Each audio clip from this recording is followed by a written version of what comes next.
ամենից հետո ինչ անում է Փաշինյանը, հունիսի 7-ին նորից կստանա ժողովրդի քվեն։ Չէ, ասեմ, եթե մաքուր ընտրություն գնա,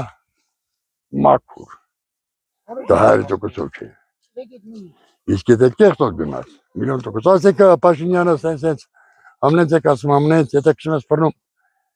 վերի խավու իրենն է, վերին ուժու իրենն է։ Հիմա այսօր դու բանի նախարար ես, սոցիալ ես, ասում վաշատողներից մեկնի։ Մերկուրիկը արդարադատության նախարարա, ասում մեկ։ Ես գյուղատնտեսության նախարար եմ, ասում մեկ։ Ես մեկեսիված ուժերի նախարարա, ասում մեկ։ Հիմա եկած տակին հայ մնաց։ Մեզ նապաստակներ պետք չեն։ Մի օր լավ առյուծի կյանքով ապրես, չեմ կա 100 տարի շակալի կարգով։ Իմացար, ինքը այդ շակալներից է։ Հեսա 7-ից հետո արդեն ինքը կարող ստեղել չի։